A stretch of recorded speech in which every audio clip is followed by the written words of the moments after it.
Praise the lord. చేతి చెప్దామా? దేవునికి మహిమ కలుగును గాక. క్రీస్తునందు నా సాటి దేవుని కుటుంబ ప్రజలైన మీ అందరికీ, అలాగే దేవుని పొలంలో నా తోటి వారిని సేవకులందరికీ, అలాగే సేవకురాళ్ళకు కూడా ప్రభువు పేరిట సమాధానం. దేవుడు మీ అందరికీ తోడైయును గాక. ఆమేన్. అలాగే మనం సభ ప్రారంభించింది మొదలుకొని తిరిగి మరలా మనం ఇంటికి వెళ్లే వరకు ఇక్కడ కష్టపడుతూ ఉంటారు, ప్రయాసపడుతుంటారు. వాయిద్యకారులు, cameramen and sound system operators, వీళ్ళందరూ కూడా వారికి దైవ దీవెనలు. దేవుడు మీ అందరికీ తోడై ఉండాలి. నాకు మధ్యలో పాడే అలవాటు లేదు, మీరు రిలాక్స్ అవ్వచ్చు. ఏదైనా మధ్యలో ఒక వాక్యం చదివించినప్పుడు మాయమైపోండి, చివర్లు ప్రత్యక్షం అవ్వండి మళ్ళీ. రైట్. దేవునికి మహిమ. ఈరోజు మీరందరూ ఇప్పటి వరకు పాడి స్తుతించి దేవుని వేడుకున్నారు. ఈ భూమిపైన సంఘం ఉండగానే నేర్చుకోవడానికి, తెలుసుకోవడానికి బైబిల్ గ్రంథంలో ఎన్నో విశేషమైన సంగతులను దేవుడు దాచిపెట్టాడు. విచిత్రం ఏమిటంటే, దేవుడు మనకు బోధించాలనుకునే సంగతులను మనం తెలుసుకోకుండా ఉండడానికే సాతాను 24/7 ఈ భూమి మీద పనిచేస్తున్నాడు. ఇప్పుడు నేను మాట్లాడే ప్రతి మాట శ్రద్ధగా వినండి. నేను ఆశీర్వాదాలు, దీవెనల గురించి చెప్పడానికి రాలేదు. కొన్ని సంవత్సరాలుగా నేను దేవుని నియమం గురించే మాట్లాడుతున్నాను. ఆశీర్వాదాలు, దీవెనలు ఎలా పొందాలో చెప్పడం నా పని కాదు. ఆశీర్వాదాలు, దీవెనల గురించి చెప్పడానికి నేను సభలకు రావట్లేదు. మీరు కూడా ఆశీర్వాదాలు, దీవెనల కొరకు సభలకు రాకండి. మరెందుకు రావాలి సార్? ఆశీర్వాదాలు, దీవెనల కొరకు మందిరాలకు, సభలకు రావడం కాదు. మీరే ఆశీర్వాదంగా మారిపోవాలని మందిరానికి రావాలి, సభలకు రావాలి. మీరే ఆశీర్వాదంగా మారాలి, మీరే దీవెనగా మారాలి. బైబిల్ ఇలా మాట్లాడుతుంది, మీరు లోకమునకు వెలుగై. విచిత్రం ఏమిటంటే, మనం వెలుగులో ఉన్నాం కానీ మనమే ఇంకా వెలుగు కాలేదు. ఇది పెద్ద సమస్య. వెలుగులో ఉండనైతే ఉన్నాం కానీ మనమే వెలుగు కాలేదు. ఎందుకంటే సత్యము నుండి సర్వసత్యంలోనికి మనం ప్రవేశించిన రోజున, ఆ రోజే మనం 9వ కీర్తన 130వ వచనంలో రాయబడి ఉంటుంది, ఆయన వాక్యము వెల్లడి అయినప్పుడే వెలుగు కలుగుతుంది. అది తెలివి లేని వారికి తెలివిని కలిగిస్తాయంట. కాబట్టి దేవుని ప్రజ, ఈరోజు దేవుని ఆలోచన విధానాన్ని మీరు తెలుసుకోండి. చదువుదాం ఒకసారి 119వ కీర్తన 130వ వచనం.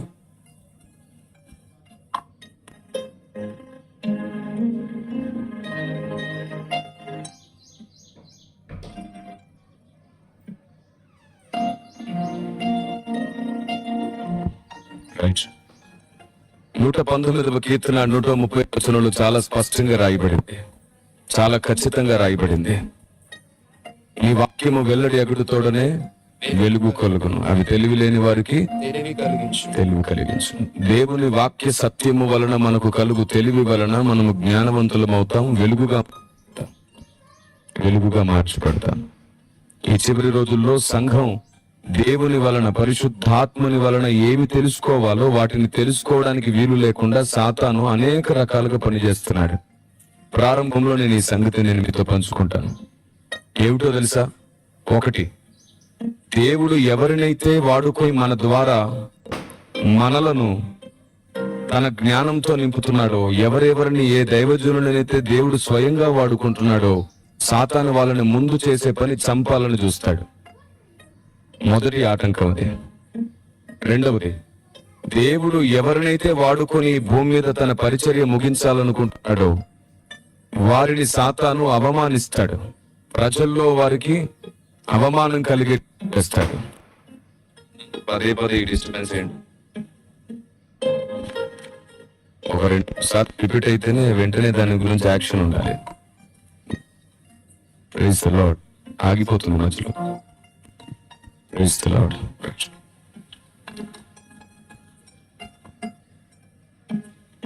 కాబట్టి రెండవ కారణం, దేవుడు వాడుకునే దైవజనులను, దేవుడు వాడుకునే సేవకులను పరిశుద్ధాత్ముడే స్వయంగా వాడుకుంటున్న వారిని సాతాను ఏం చేస్తాడంటే, ముందు చంపాలని చూస్తాడు, లేదంటే అవమానించాలని, నిందల పాలు చేయాలని చూస్తాడు. మూడవది, వారు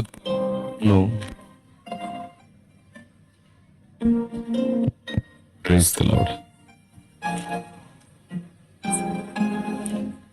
వారు దేవుని జ్ఞానమును నేర్చుకోనకుండానట్లుగా, వారు దేవుని జ్ఞానమును తెలుసుకోనకుండానట్లుగా వారి కుటుంబాలను కూడా విచ్ఛిన్నం చేస్తూ ఉంటాడు. ఆగనా, ఒక నిమిషం ఆగనా.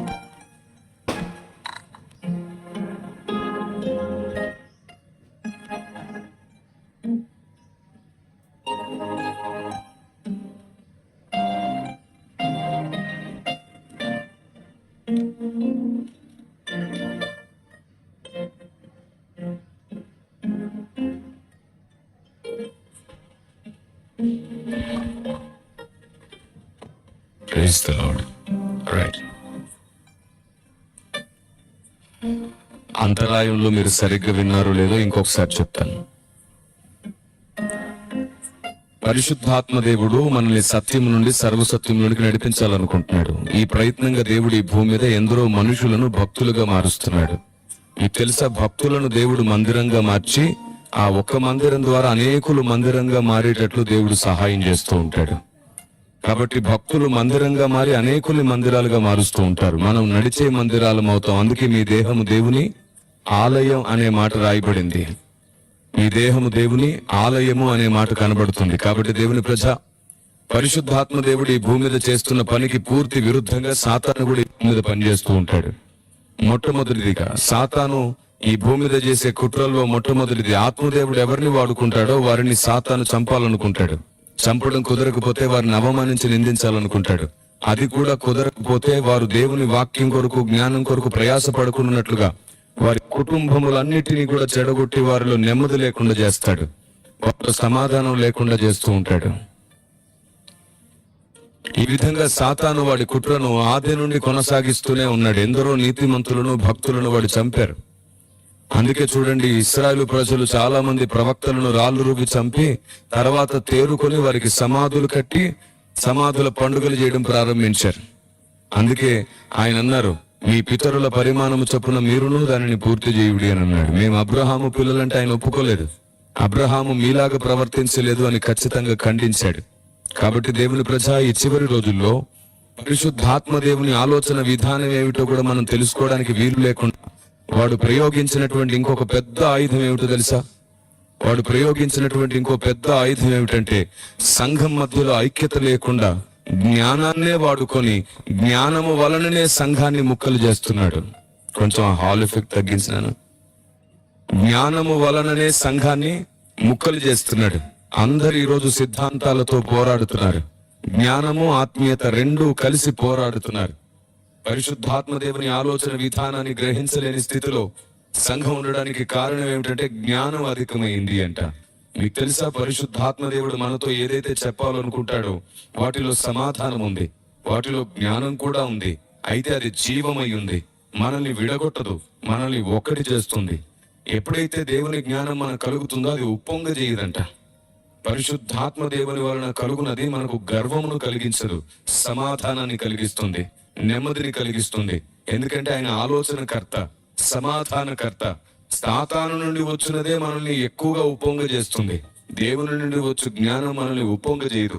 ఎందుకంటే దేవుని జ్ఞానము వలన మనం వెలుగుతాం. దేవుని జ్ఞానము వలన మనం ఉప్పుగా మారుతాం. ఎప్పుడైతే మనకు జ్ఞానము దేవుని నుండి కలుగుతుందో మనం అనేకుల జీవితాల్లో సమాధానంగా ఉంటాం. వివాదాలు అణిచివేయగలిగిన వారిగా ఉంటాం. పరిశుద్ధాత్మ దేవుడి ఇచ్చు జ్ఞానము వలన ఎలాంటి వివాదాలు ఉండవు. కానీ పరిశుద్ధాత్మని జ్ఞానం సంఘంలోనికి వచ్చిన తర్వాత సాతాను దాన్ని వివాదంగా మారుస్తాడు. ప్రజల్ని నమ్మనివ్వడు, ప్రజల్ని తెలుసుకోనివ్వడు. కొందరి మనసులో ఇలాంటి భావన పుట్టిస్తాడు. చూసావా, తాతల నాటి నుంచి మనం మాట్లాడుకుంది అబద్ధమంట, ఈ రోజు ఇతను వచ్చి చెప్పిందే నిజమంట అని చెప్పి కొందరి మనసుల్లో సాతాను కూర్చొని మాట్లాడతాడు. మీరు చెప్పండి, తాతల నాటి నుంచి మాట్లాడినా అది ఇప్పుడు మాట్లాడినా సత్యం ఎప్పుడు దేవునిదే అవుతుంది కదా, దేవునిదే కదా. కాబట్టి ఏ మనుషుని జ్ఞానం కాదు కాబట్టి, ఏ మనుషుడు అతిశయించే కారణమే లేదు కాబట్టి ఆనాటి దినాల్లో కూడా భక్తులు చూడగోరి చూడలేకపోయినవి, వినగోరి వినలేకపోయినవి ఎన్నో ఉన్నాయి. ఆనాటి ప్రవక్తలు కూడా చెప్పలేక మిగిల్చిన ఎన్నో సంగతులు ఉన్నాయి.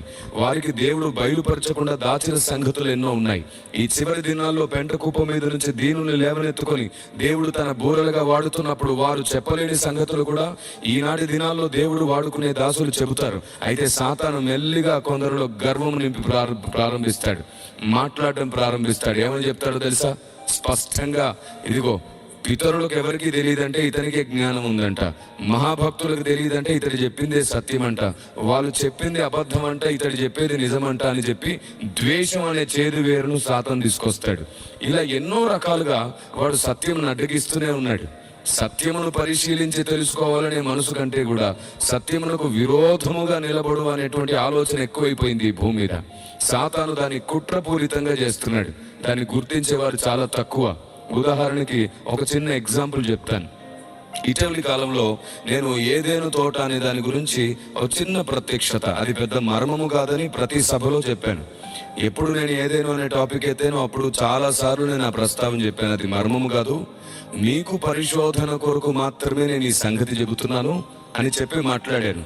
ఏమిటో తెలుసా? మీకు తెలుసా, దేవుడు తోట వేశాడు, దాంట్లో ఆదామవ్వల్ని పెట్టాడు కదా. అయితే ఆ తోటకు దేవుడు స్వయంగా ఏదేను అని పేరు పెట్టలేదు.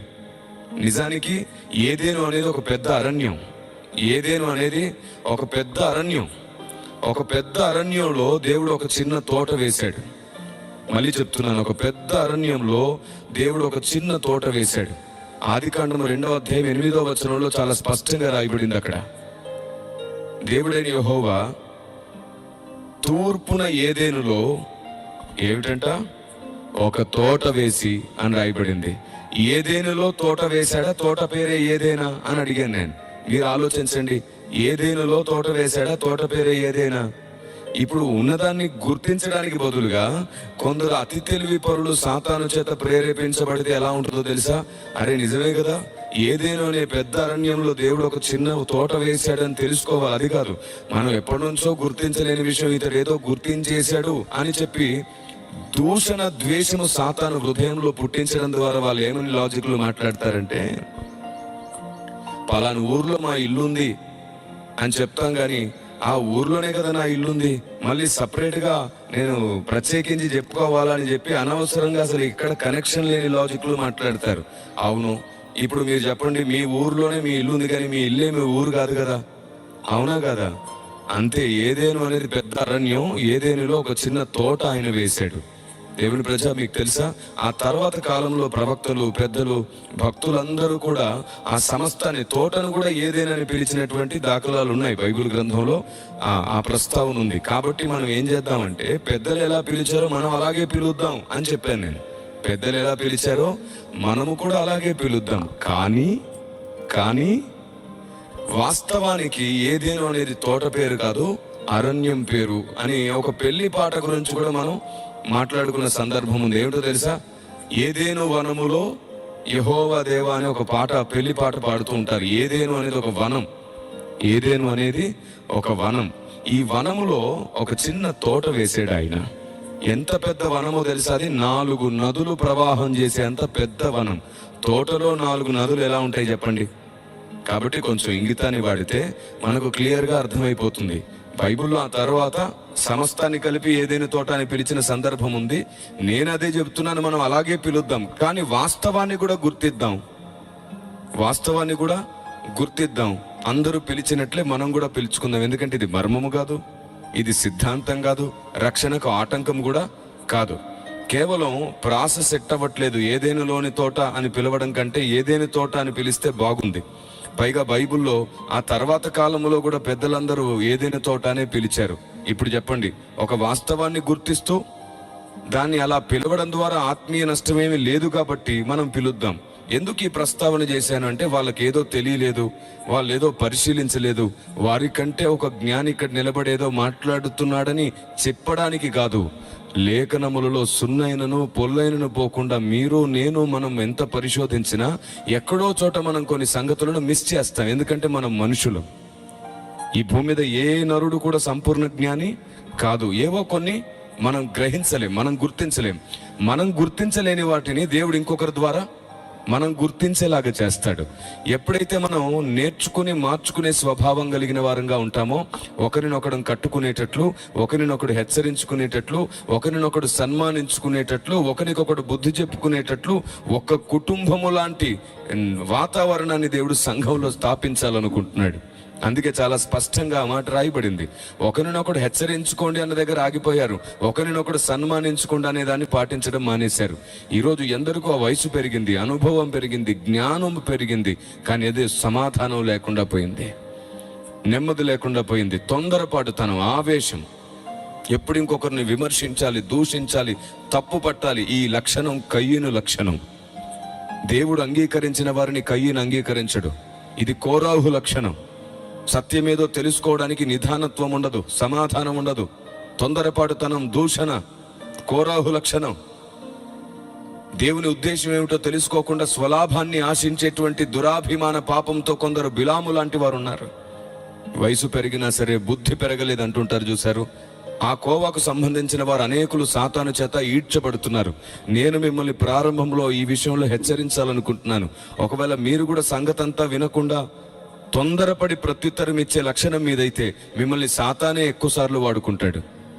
మరలా చెప్తున్నాను, సంగతి పూర్తిగా వినకుండా, నిజమేంటో తెలుసుకోకుండా, ప్రశ్నించి అడిగి నేర్చుకోకుండా, నీకు అనిపించింది మాట్లాడి ఎదుటి వ్యక్తుల్ని అవమానించడం, నిందించడం, తృణీకరించడమే నీకు లక్షణంగా ఉంటే సాతాను నిన్ను ఎక్కువ సార్లు వాడుకుంటాడు, దేవుడు నిన్ను తక్కువ సార్లు వాడుకుంటాడు. ఈ సూత్రం పొరపాటుగా ఎప్పుడు మర్చిపోకండి. నేను అందుకే చెప్పాను, నేను ఆశీర్వాదాలు దీవెనల కొరకు మాట్లాడడానికి రాలేదు, మీరే దీవెనగా ఎలా మారాలో చెప్పడానికి వచ్చాను. మన స్వభావాలను మనం ఒక్కొక్కటిగా సరి చేసుకుంటూ మన జీవితాన్ని మహిమగా మార్చుకుందాం.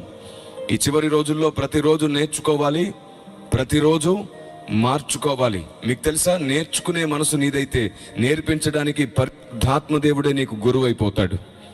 ఆయనే నిన్ను నడిపించడం ప్రారంభిస్తాడు. ఏదో ఒకసారి బిగ్గరగా ఆమెనంటారా?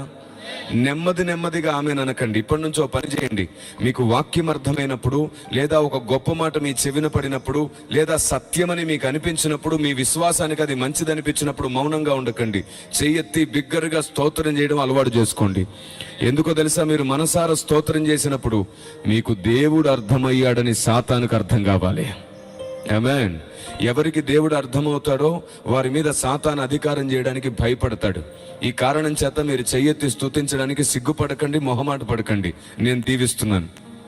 ఎవరైతే మొహమాటం లేకుండా దేవుణ్ణి మనసారా స్తోత్రం చేస్తారో చెయ్యెత్తి, వారి జీవితంలో ఉన్న సమస్యలకు దేవుడు పరిష్కారం ఇచ్చునుగాక. వారి కుటుంబాలలో ఉన్నటువంటి ఇబ్బందులను తొలగించి వారిని దేవుడు ఏక మనసుతో నింపునుగాక. వారి శరీరంలో ఉన్న అనారోగ్యమును, వాక్యమును మీరు గౌరవించటం వలన దేవుడు తొలగించునుగాక. ఇక మీ చేతుల్లోనే ఉంది. ఈ దీవెన స్వతంత్రించుకుంటారో లేదో మీ విశ్వాసము, మీ విధేయత మీద ఆధారపడి ఉంది. ఇప్పటి నుండి సాతాను సిగ్గుపడాలి, దేవుడు మహిమపరచబడాలి. అదే జరగాలంటే మీకు పదే చెప్పక్కర లేకుండా మీరే మనసారా చెయ్యెత్తి స్తోత్రం చేయాలి. మీకు తెలుసా, చెయ్యెత్తడం అంటే నన్ను తగ్గించుకుంటున్నాను, నిన్నే హెచ్చిస్తున్నాను దేవా, నీకే మహిమ అనే ఉద్దేశంతో మనం చెయ్యెత్తాలి. ఇక్కడ మీరు ఎంత గొప్పగా చదువుకున్న వారు కావచ్చు, బిజినెస్ మెన్స్ కావచ్చు, అనుభవజ్ఞులు కావచ్చు, వయసు పెద్దదే కావచ్చు, మర్చిపోవద్దు, ఇది దేవుని సన్నిధి. ఇప్పుడు మీరు ఎవరైనా ఆయనకు చంటి పిల్లలే. ముదిమి వచ్చు వరకు ఎత్తుకొని ముద్దాడే దేవుడు కాబట్టి మీరిప్పుడు ఆయనకు చంటి బిడ్డలే.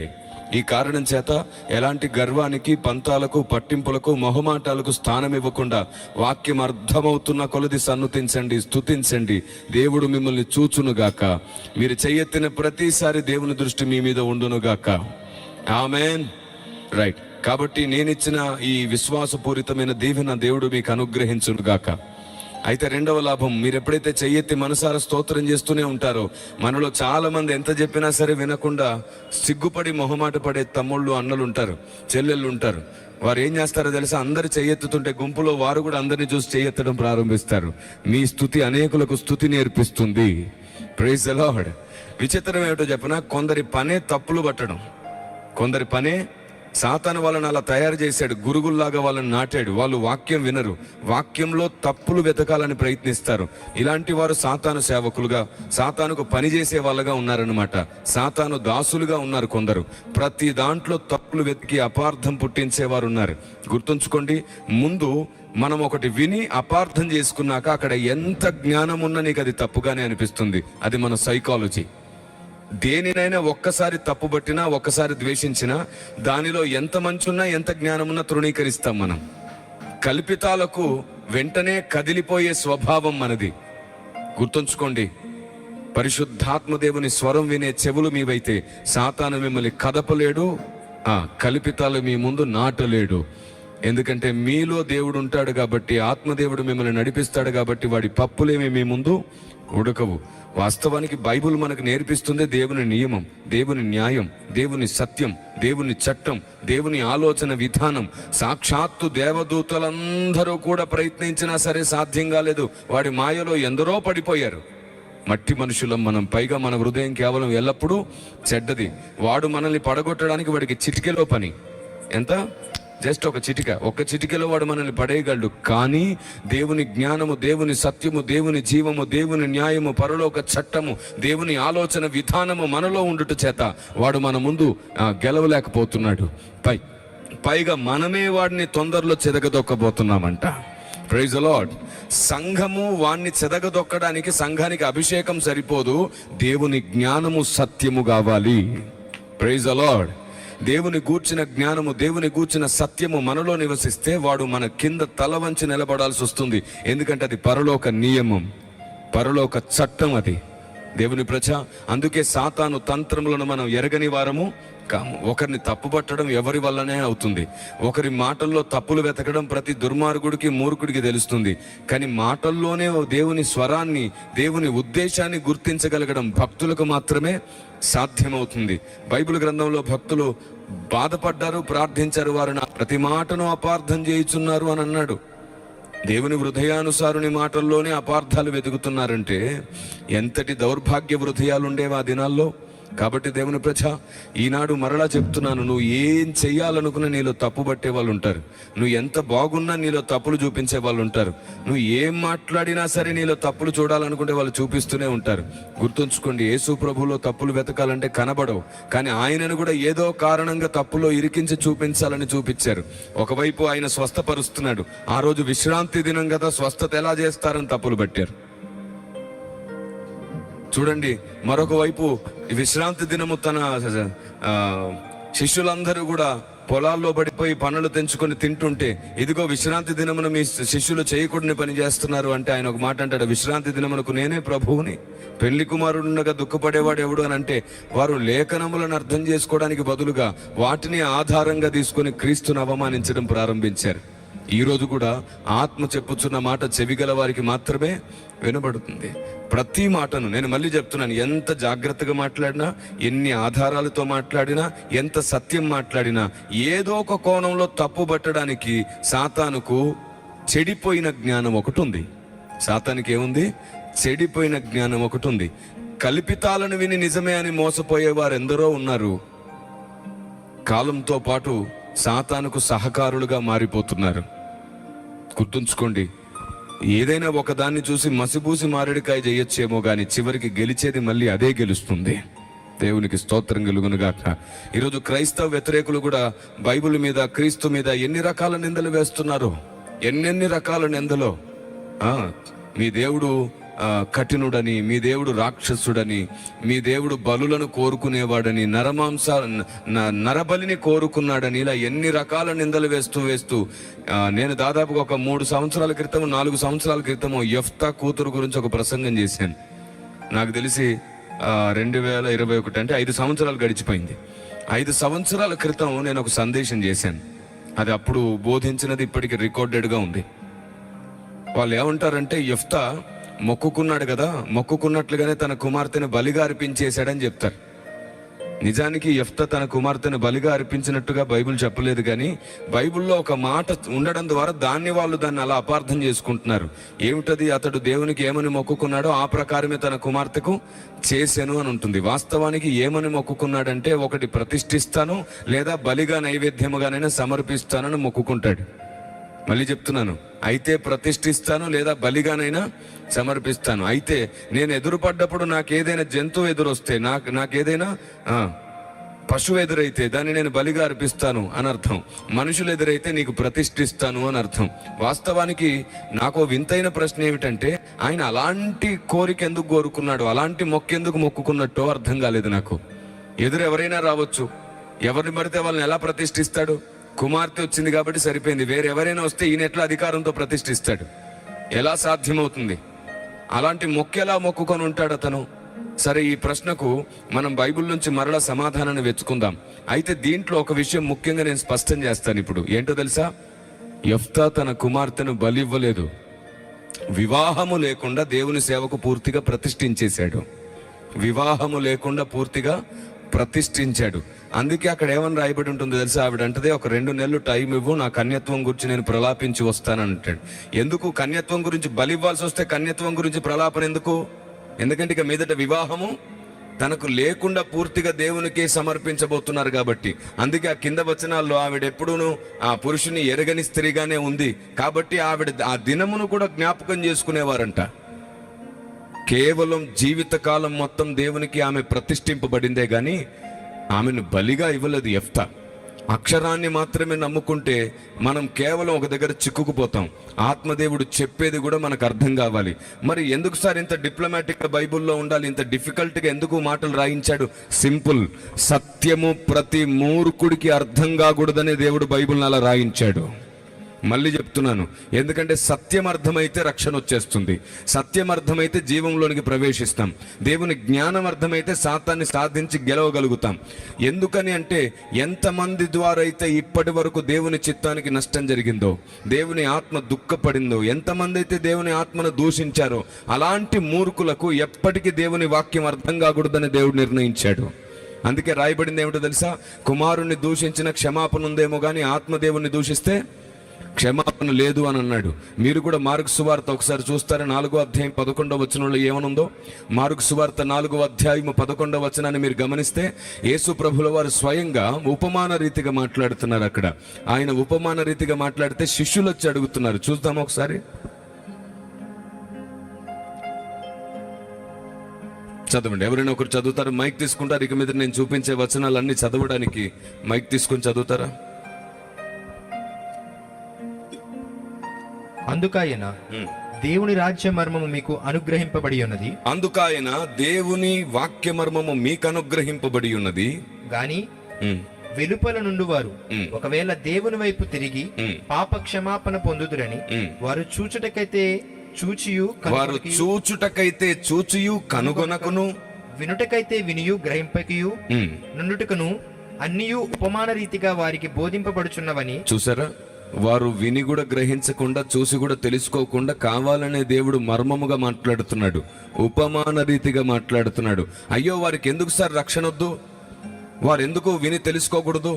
దేవుడు ఎందుకు వారిని తృణీకరిస్తున్నాడంటే వారు ప్రవక్తలను చంపారు, వారు సత్యమును సమాధి చేశారు, వారు స్వనీతి పరులైపోయి కావాలని దేవుని ఆత్మను దూషించారు. వారు తమ లాభాల కొరకు దురాభిమాన పాపముతో ఎన్ని విధములుగా నిరూపించిన కోరాహు పాపము చేసిన వారు. కోరాహు పాపం అంటే ఏమిటో తెలుసా? దేవుని సత్యాన్ని, దేవుని జ్ఞానాన్ని, దేవుడు ఎన్నుకున్న వాడిని ఏది సత్యమో తెలుసుకోకుండా, వివరాలు తెలుసుకోకుండా, పుట్టు పూర్వత్రాల మీద దృష్టి లేకుండా స్వాభావికంగా ఎరిగిన దాన్ని బట్టి దూషించే స్వభావం, దేవుని పని పాడు చేసే స్వభావం, ఒక్క తప్పును బట్టి, ఒక్క పొరపాటును బట్టి మొత్తం మనిషినే భ్రష్టులుగా తీర్పు తీర్చే స్వభావం. ఇది కోరాహు స్వభావం. నేను మిమ్మల్ని ఒక మాట అడుగుతున్నాను, నాకు చెప్పండి. ఒక మనిషి మంచి ప్రార్థనాపరుడు, మంచి భక్తుడు, విశ్వాస వీరుడు, 100,000 మందికి సువార్త చెప్పాడు, తను కన్నీళ్లతో బ్రతుకుతూ సేవ చేస్తున్నాడు. అంత మాత్రమే కాదు, తోటి సేవకులకు ఎప్పుడు సహాయంగా ఉంటాడు, బీదల విషయంలో కూడా కనికరము కలిగి ఉంటాడు. ఇదంతా కాకుండా అందరి కోసం ఉపవాసం ఉండి కూడా ప్రార్థన చేస్తాడు. ఇంత మంచి స్వభావం కలిగిన వాడు బోధ విషయంలో ఒక విషయంలో పొరపాట్లో ఉన్నాడు, ఒక తప్పు బోధలో ఉన్నాడు. అది తనకు తప్పని కూడా తెలియదు, తను నమ్మినంత వరకు దాన్నే మాట్లాడుతున్నాడు. ఇప్పుడు మీరు నాకు చెప్పండి, అతనిలో ఒక పొరపాటు ఉన్నట్ట, అతడే పొరపాట? హలో, చెప్పాను కదా, అతనిలో ఎన్ని మంచి లక్షణాలు ఉన్నాయి? ప్రార్థనాపరుడు, సువార్థికుడు, సంఘ కాపరి, ఉపవాసం ఉండి ప్రార్థిస్తాడు, బీదలేడల కనికరం చూపిస్తాడు, తోటి సేవకులు బీదలైతే దయ చూపిస్తాడు. ఇలా ఎన్నో మంచి లక్షణాలు ఉన్నాయి. అంత మాత్రమే కాదు, ప్రతిదినం గంటల తరబడి ప్రార్థనలో గడుపుతాడు. అలాంటి వ్యక్తి దగ్గర ఓ 2-3 పొరపాట్లు ఉన్నాయి, లేదా 2-3 తప్పుడు బోధలు ఉన్నాయి అనుకోండి. ఇప్పుడు ఆ బోధలో తప్పు ఉందా? అతడే తప్పుడు మనిషా? కానీ మన వాళ్ళందరూ ఈరోజు సోషల్ మీడియాని వేదిక చేసుకుని ఏం చేస్తున్నారంటే, ఒక వ్యక్తిలో 2-3 పొరపాట్లు కనబడితే ఆ వ్యక్తే పొరపాటు మనిషి అంటున్నారు. ఒక వ్యక్తి బోధలో తప్పుంటే ఆ వ్యక్తే తప్పుడు మనిషి అంటున్నారు. ఇదే కోరాహు లక్షణం, ఇదే కయ్యను లక్షణం. ఇలాంటి దౌర్భాగ్యం ఉంది కాబట్టి మనం ఒక్క కుటుంబమై ఉండలేకపోతున్నాం. సార్వత్రిక సంఘం ఈ స్వభావాన్ని సాతాను చేదువేరుగా నాటాడు కాబట్టి ఇన్ని డినామినేషన్లుగా విడిపోయాం, ఇన్ని ముక్కలవుతున్నాం, ఇంత ఈర్ష్య ద్వేషాలతో ఒకరినొకరు అవమానించుకుంటున్నాం. అందుకే పరిశుద్ధాత్మ దేవుడు దుఃఖపడుతున్నాడు. పరిశుద్ధాత్మ దేవుని దుఃఖానికి కారణం ఏమిటి? ఎఫెసీ 4వ అధ్యాయం, ఎఫెసీ పత్రిక 4వ అధ్యాయం 30వ వచనంలో రాయబడి ఉంటుంది, దేవుని ఆత్మను దుఃఖపరచకుడి అని. 31వ వచనంలో దేవుని ఆత్మ దుఃఖపడ్డానికి గల కారణం రాయబడింది. చూస్తారు ఒకసారి 31వ వచనం. సమస్తమైన ద్వేషము, రెండు పదాలు కలిపి చదివేసేయండి. సమస్తమైన ద్వేషము, కోపము, క్రోధము, అల్లరి, దూషణ, సకలమైన దుష్టత్వము. ఏమిటి? దూషణ, అల్లరి అంట, ద్వేషం అంట, క్రోధం అంట. వీటి వలన పరిశుద్ధాత్ముడు దుఃఖపడుతున్నాడు. ఈరోజు అనేకులు తామేదో దేవుని రాజ్యానికి మేలు చేస్తున్నారని, తామేదో దేవునికి సత్య పరిచర్య చేస్తున్నారనే భ్రమలో ఉండి సత్యాన్నే సమాధి చేస్తున్నారు. సత్యం చెప్పాలంటే ప్రేమతోనే చెప్పాలి, ఆవేశంతో కాదు. సత్యం చెప్పాలంటే సహనంగా చెప్పాలి, తొందరపడి కాదు, ఒకరిని అవమానించి కాదు, ఒకరిని నిందించి కాదు. మనలో చాలా మంది ఒక తప్పు చేస్తాం ఏంటంటే, అలాంటి విమర్శకుల ఛానల్స్ ఉన్నాయనుకోండి, సబ్స్క్రైబ్ చేసుకుంటా ఉంటాం. ఎందుకు? రేపు ఇంకొకటి గురించి ఏం చెప్తాడో వినాలిగా. మనకున్న దురద చెవులు కదా, ఈ దురద గీరుకుంటే తప్ప పోదుగా. మీరు చెప్పండి, ఎవరికైనా గజ్జి తామెరు ఉంటే వాడికి ఎప్పుడు ప్రశాంతంగా ఉంటుంది? గీరినా కొద్ది ప్రశాంతంగా ఉంటుంది దురద. ఈ దురద చెవులు మనం పోగొట్టుకోవాలి. ఎవరి గురించో ఏదో మాట్లాడితే విందామనే మనసు కంటే కూడా, నీకు టైం లేదు, ఎప్పుడు నీ గుండె ఆగిపోతుందో తెలియదు, నీ జీవితం ఏ రోజు ఈ భూమి మీద ముగిసిపోతుందో లేదో తెలియదు. ఆ అనవసరమైనవి విని నీ మనసు పాడు చేసుకోవడం కంటే, అవసరమైన దాని కొరకు దేవుని దగ్గర మొరపెడితే సత్యము నీ జీవితాన్ని వెలుగుగా మారుస్తుంది. దేవునికి స్తోత్రం కలుగునుగాక. నేను మళ్ళీ చెప్తున్నాను, ప్రతి డినామినేషన్లో సత్యం ఉంది, అసత్యం కూడా ఉంది. ప్రతి మినిస్ట్రీలో సత్యం ఉన్నాయి, అసత్యాలు కూడా ఉన్నాయి. ఎందుకంటే మన మనుషులకు అవగాహన లోపం అనేది ఉంది. దేవదూతలకు కూడా అవగాహన లోపం అనేది ఉంది. మనం అన్నిటినీ ఒకే విధముగా అర్థం చేసుకునే మనుషులం కాదు. అందరినీ ఒకేలాగా అర్థం చేసుకోలేం, అన్ని బోధల్ని జీర్ణించుకోలేం. అందుకే మనం అందరము సాక్షాత్తు దేవుడే దిగి వచ్చి సర్వసత్యము బోధించినా మనలో అందరూ గ్రహించి నమ్మలేరు. అలా నమ్మలేరు కాబట్టి అందరికీ న్యాయం చేయడానికి దేవుడు ఏం చేశాడో తెలుసా? 2 మాటలు చెప్పాడు. ఒకటి, మీరు ఎవరికి తీర్పు తీర్చకండి, దేవుడే తీర్పు తీరుస్తాడు. రెండవది, సత్యం చెప్పాలంటే ప్రేమతోనే సత్యం చెప్పండి. నరుని కోపం దేవుని నీతిని నెరవేర్చదు. ఒకరిని అవమానిస్తే సత్యస్థాపన జరగదు. నేను చెప్పనా, ఎప్పుడైతే తోటి సహోదరుని పేరు పెట్టి ఫోటో చూపించి ఇతను మంచివాడు కాదనో, చెడ్డవాడనో, లేకపోతే క్రైస్తవ్యానికి పట్టిన చీడానో ఏదేదో తిడుతున్నారు చాలా మంది భక్తులని. వయసు చూడట్లా, భక్తి చూడట్లా, ప్రయాస చూడట్లా, కన్నెలు చూడట్లా, పై రూపాలను చూసి, కల్పితాలను చూసి మాట్లాడుతున్నారు. ఆ రోజు కూడా అపోస్తుడైన పౌలును చాలా మంది తప్పుగా ఆలోచించడానికి అతని దగ్గర నుంచి వెళ్ళిపోయిన కొందరు కారణమయ్యారు. అలెగ్జాండరు, కంచెరవాడైన అలెగ్జాండరు ఏం చేశాడు? పౌలు హతసాక్షిగా మారడానికి, పౌలు చనిపోవడానికి కారణమయ్యాడు. తీరని అన్యాయం చేశాడంట. ఉన్నంత వరకు ప్రాణంగా ప్రేమగా ఉండి కాళ్ళ మట్టుకు వంగి సేవ చేసి వెళ్ళిపోయిన తర్వాత ఏదో కారణంతో తృణీకరించి వెళ్ళిపోతే అవమానించి, దూషించి, ద్వేషించే మనుషులు మనం. పెడితే పెళ్లి కోరుతారంట, లేదంటే చావు కోరుతారంట. ఇంత హృదయం చెడిపోయిన మనుషులం మనం. ఒకప్పుడు మన నోటితోనే అది న్యాయం అంటాం, తర్వాత మనకు నచ్చకపోతే అదే అన్యాయం అంటాం. అది కాదు క్రైస్తవ్యం. సాతాను అలాంటి వారిని వాడుకుంటాడు. అలాంటి వాళ్ళ మాటలు కాదు మనం వినాల్సింది. అందుకే చెప్తున్నాను, ఒకరిని అవమానించి దూషించాలనుకునే వారిలో పరిశుద్ధాత్ముడు పని చేయడు. ఒకరిని కట్టాలి, ఒకరిని నిలబెట్టాలి, ఒకరిని సరిచేయాలి, ఒకరిని బాగు చేయాలి, ఒకరిని దీవెనగా మార్చాలి అనుకుంటే దేవుడు మీతో ఉంటాడు. Praise the Lord. అవును, నువ్వు ఒకరిని నాశనం చేయాలనుకుంటే దేవుడు నీతో పని చేయడు. ఎందుకంటే నా దేవుడు దుర్మార్గులను కూడా భక్తులుగా మార్చే దేవుడు. దుర్మార్గుడు తన దుర్మార్గతను బట్టి నశించుట నాకు ఇష్టం లేదని చెప్పిన దేవుడు ఆయన. వాడు తన మనసు తిప్పుకుంటే వాడిని నేను నీతిమంతుడిగా మారుస్తానని మాటిచ్చిన దేవుడు ఆయన. కానీ మనలో చూడండి ఎంతమంది అధిక నీతిమంతులు ఉన్నారో. ఆకాశం నుంచే ఊడిపడ్డట్టు యూదులలాగే ప్రవర్తిస్తుంటారు.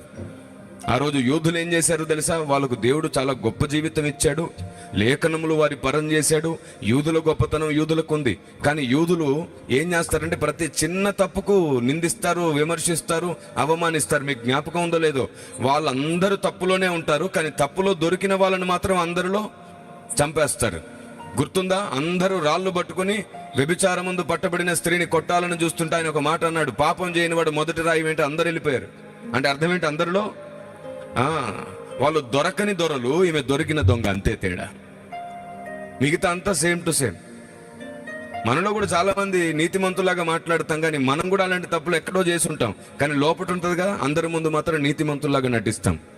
కానీ నా దేవుడు ఏం చేస్తాడో తెలుసా? నువ్వు ఎవరికి తెలిసి చేసినా తెలియక చేసినా నిన్ను ఆయన పరలోకంలో అందరికీ తెలిసేలాగా గొప్ప చేయాలనుకుంటున్నాడు, మహిమగా మార్చాలనుకుంటున్నాడు, నీ చీకటిని నీకు దూరం చేయాలనుకుంటున్నాడు, నీ వెలుగు చీకటి కాకుండా తన కాపుదలను ఇవ్వాలనుకుంటున్నాడు. అందుకే జ్ఞానము నిన్ను, సత్యము నిన్ను, వాక్యము నిన్ను వెలుగుగా మార్చబోతుంది. దేవుని ప్రజ, ఆవేశం, తొందరపాటుతనం ఎవరిలో ఉంటుందంటే మెదడు చిన్నగా ఉన్నోడికి ఎప్పుడు ఆవేశమే. ఎప్పుడైతే బుద్ధి పెద్దగా ఉంటుందో వాడు ఆవేశపరుడు, వాడు ప్రతిదాన్ని నిదానించి ఆలోచిస్తాడు. ఎన్ని మాటలన్నా ఎవరన్నా సరే దేవుని సమయం కొరకు ఎదురు చూస్తూ ఉంటాడు. కొందరికి మన స్టేట్మెంట్స్ అర్థం కావు, కొందరికి మన ఆలోచన అర్థం కాదు, కొందరికి మన ఉద్దేశాలు అర్థం కాదు. ఒక్కటి చెప్పనా, ఈ రోజు మనల్ని అపార్థం చేసుకొని, మనల్ని అవమానించి, మనల్ని నిందించి, మన గురించి 100 మందికి చెడ్డగా చెప్పినోడే రేపు పశ్చాత్తాపపడేటట్లు దేవుడు మనల్ని నిరూపిస్తాడు. Praise the lord. అప్పటి వరకు ఓపిక బట్టి ఎదురు చూడాలి. అప్పటి వరకు పరిశుద్ధాత్మ దేవుని సహవాసంలో గడపాలి. నేను ఒక్క పెద్ద మాట చెప్తాను, మీరు మీ ప్రార్థనా గదిలోనికి వెళ్ళిన తర్వాత దయచేసి ముందు ఆత్మదేవునితో మాట్లాడండి. మనం డైరెక్ట్ తండ్రితో మాట్లాడాలనుకుంటాం, ప్రాసెస్ అది కాదు. అదేంటి సార్, నేరుగా తండ్రితో అబ్బా తండ్రి అని మొరపెట్టే అవకాశం దొరికింది కదా. నాన్న, ఆయనను నేరుగా పిలిచే అవకాశం ఉంది, కానీ నువ్వు ఆయన దగ్గరికి నీ ప్రార్థనను తీసుకొని వెళ్ళగలిగే వివేకమును పరిశుద్ధాత్ముడే నీకు అనుగ్రహిస్తాడు. మనం ఎలా ప్రార్థించాలో నేర్పేది ఆయనే, మన బలహీనతలో సహాయంగా ఉండేది ఆయనే, క్రీస్తును ప్రభువుగా ఒప్పింపజేసేది ఆయనే, అనుదినము నీకు సహవాసం చేసేది పరిశుద్ధాత్మదేవుడే. కాబట్టి మీ ప్రార్థన గదిలోనికి వెళ్ళినప్పుడు ముందు ఆత్మదేవుని సహాయాన్ని అడగండి, ఆత్మదేవుని బ్రతిమాలుకోండి, ఆత్మదేవునితో మాట్లాడండి. ఆ తర్వాత కుమారుడైన దేవుని గణపరచండి, తండ్రి అయిన దేవుణ్ణి ఆరాధించండి. దేవునికి స్తోత్రం కలుగునుగాక. ఒకసారి నన్ను ఇలా అడిగారు, కుమారుణ్ణి ఆరాధించాలా తండ్రిని ఆరాధించాలంటే ప్రశ్నే రాంగ్ అని చెప్పాను. సార్ ప్రశ్న రాంగ్ అంటారేమిటి, అడిగిన దానికి జవాబు చెప్పకుండా అని అన్నాడు ఒక ఆయన. మరి ప్రశ్న రాంగ్ అయితే నేను చెప్పేది కూడా నీకు రాంగ్ అయిపోతుంది, ప్రశ్న రైట్ అయితేనే నేను చెప్పేది నీకు రైట్ అవుతుంది. వాస్తవానికి ఎవరిని ఆరాధించాలి అని అడుగు, ఆయన్ని ఆరాధించాలా ఈయన్ని ఆరాధించాలా కాదు, తండ్రిని ఆరాధించు, కుమారుణ్ణి గణపరచు, పరిశుద్ధాత్మనితో సహవాసం చేయి. దేవునికి స్తోత్రం కలుగునుగాక. ఈ స్పష్టత నీకున్నప్పుడు ఏ విధమైన గలిబిలి లేకుండా ఆయన నిన్ను నడిపిస్తాడు. మీకు తెలుసా, కొన్ని విషయాలు మనం ఒక పరిధిలో అభివృద్ధి పొందే వరకు అర్థం కావు.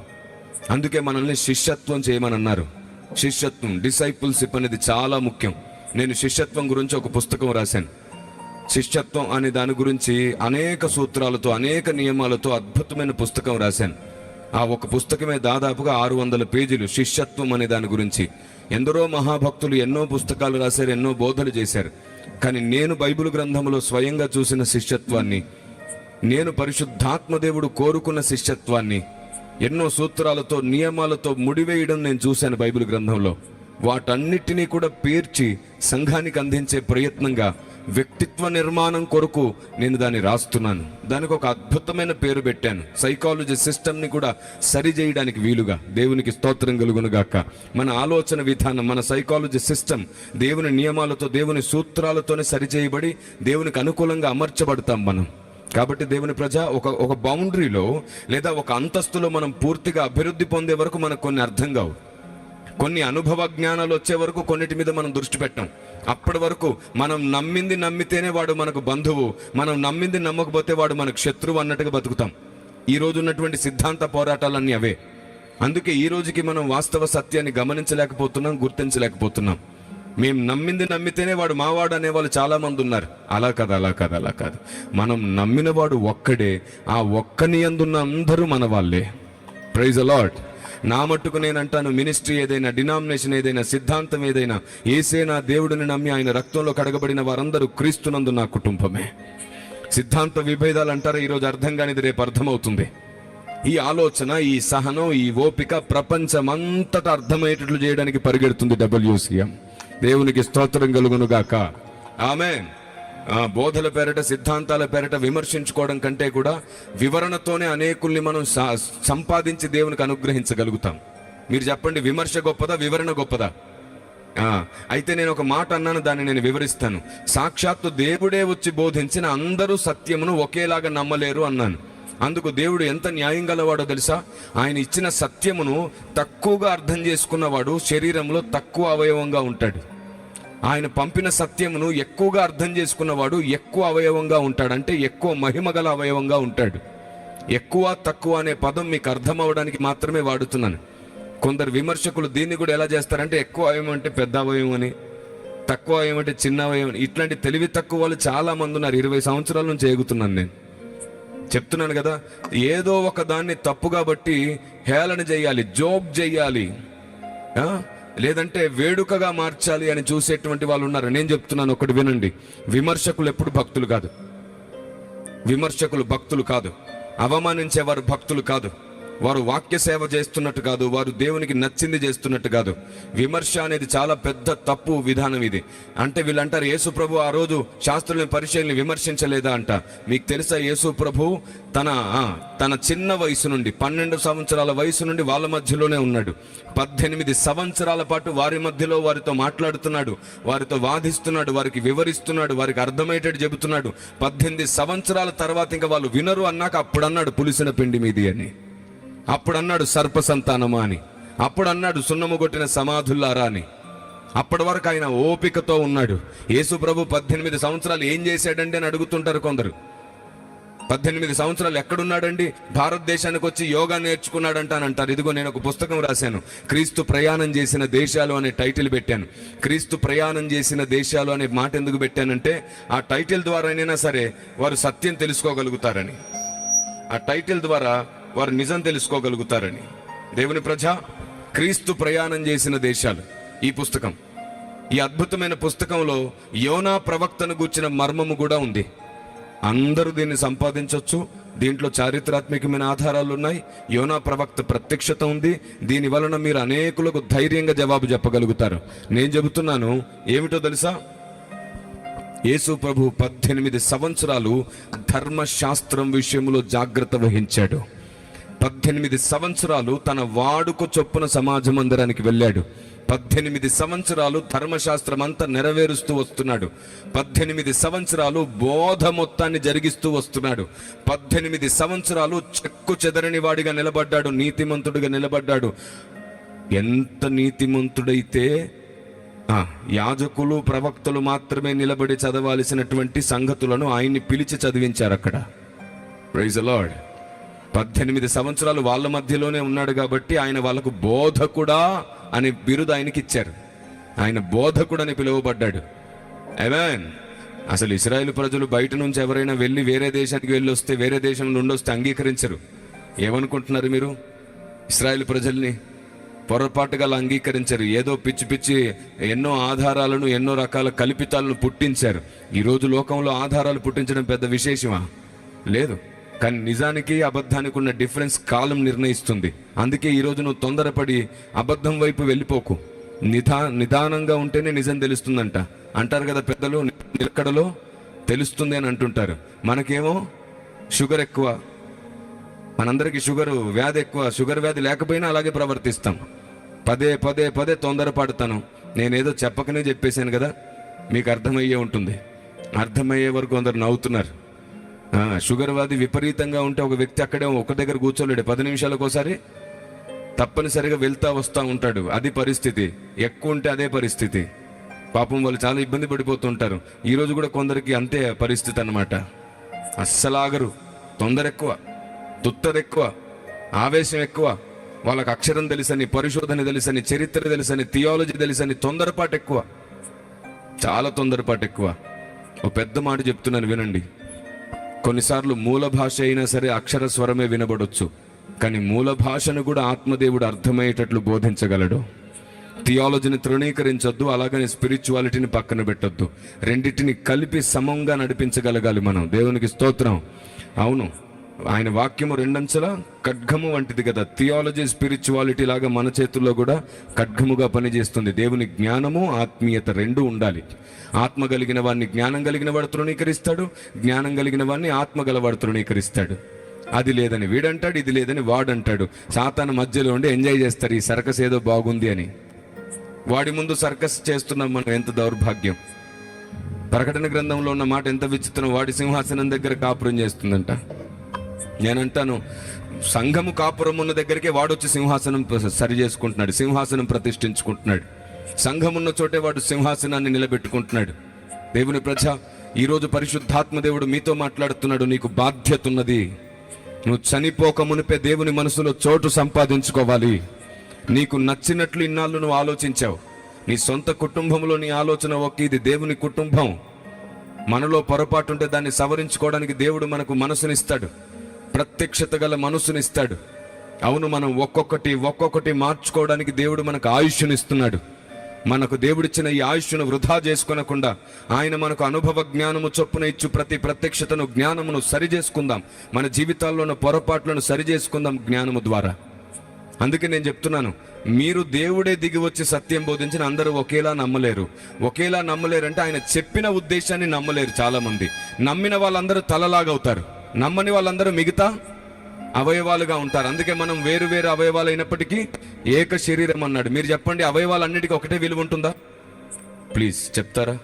ఇదిగో అందుకే చెప్పాను, అయితే ఇలాగానండి, అవును అనుకో ఇట్లాగానండి, లేదా ఇట్లానండి. అంతేగాని ఏది అడిగినా అలాగే ఉండిపోకండి. మనం అందరం క్రీస్తునందు ఒక కుటుంబమే. మీకంటే నాకేదో ఎక్కువ తెలిసిపోయిందని గర్వం నాలో లేదు. నాకు తెలిసిందంతా మీకు చెబితే మీరు డబుల్ త్రిబుల్ అవ్వాలనే పోరాటం నాలో ఉంది. Praise the lord. పౌలు భక్తుడు ఏమంటాడో తెలుసా? మీరు సంపూర్ణులు అవ్వాలి, ప్రతి ఒక్కరూ సంపూర్ణులు అవ్వాలంటాడు. నిజంగా ఒక భక్తునికి పరలోకంలో గొప్ప బహుమానం ఎప్పుడొస్తుందో తెలుసా? దేవుడు చెప్పాలనుకున్న ప్రతి విషయం అందరికీ చెప్పాలంతే. మనకంటే వాళ్ళు ఎంత గొప్పోళ్ళైనా పర్వాలేదు, అదంతా క్రెడిట్ మళ్ళీ దేవుడు మనకే ఇస్తాడు. నీ ప్రయాస వల్లే వాళ్ళు గొప్పోళ్ళు అయ్యారు నాన్న అని మనం చెప్పుకోకూడదు. వాళ్ళు చెప్పుకునే రోజు వస్తే దేవునికి స్తోత్రం కలుగును గాక. కొందరు ఈరోజు దాపురించారు. వారి భక్తి గొప్పది, వారి స్థాయి గొప్పది, వారి ఆలోచన గొప్పది, వాళ్ళ పని గొప్పది, వాళ్ళ కష్టం గొప్పది, వాళ్ళ కన్నీళ్లు గొప్పది, వాళ్ళ అనుభవం గొప్పది. కానీ డప్పు కొట్టి పేరు చెప్పించుకునే ప్రయత్నంలో ఉన్నారు. దైవ కార్యం జరగడం కాదు వాళ్ళకు ముఖ్యం. మా పేరు కావాలి, మా ఘనత కావాలి, మా సన్మానాలు కావాలి, అందరి ముందు మా పేరు ప్రకటింపబడాలనే తపనలో చాలా మంది ఉన్నారు. నేను చెప్తున్నాను, వినండి జాగ్రత్తగా. వారు మన పేరు చెప్పాలని మనం కోరుకోవడం కాదు, వారి ద్వారే దేవుడు చెప్పించే రోజు రావాలి. దేవునికి స్తోత్రం కలుగునుగాక. కాబట్టి మనకంటే గొప్పగా ఎంతమంది మన ద్వారా తయారవుతారో దాని ఫలమంతా రహస్యమందు చూస్తున్న దేవుడు కిరీటంగా అనుగ్రహిస్తాడు, అధికారంగా అనుగ్రహిస్తాడు, వారసత్వంగా అనుగ్రహిస్తాడు, ఎప్పటికీ తరగని మహిమగా అనుగ్రహిస్తాడు. చూస్తున్న దేవుడు ఇవ్వాలి మనకి ఏదైనా. దేవునికి స్తోత్రం కలుగునుగాక. అంతేగాని లేకపోతే సౌలు లాంటి మనసు వస్తుంది, ఈర్ష్య ద్వేషం వచ్చేస్తుంది. దావీదు గణపరచబడుతుంటే దావీదుకు నేను అవకాశం ఇచ్చాను కాబట్టి గణపరచబడుతున్నాడు అంటాడు సౌలు. దావీదు గణపరచబడుతుంటే ఎవరనుకున్నావు? దావీదు నా సైనికుడు అని చెప్పుకుంటాడు సౌలు దావీదు విషయంలో.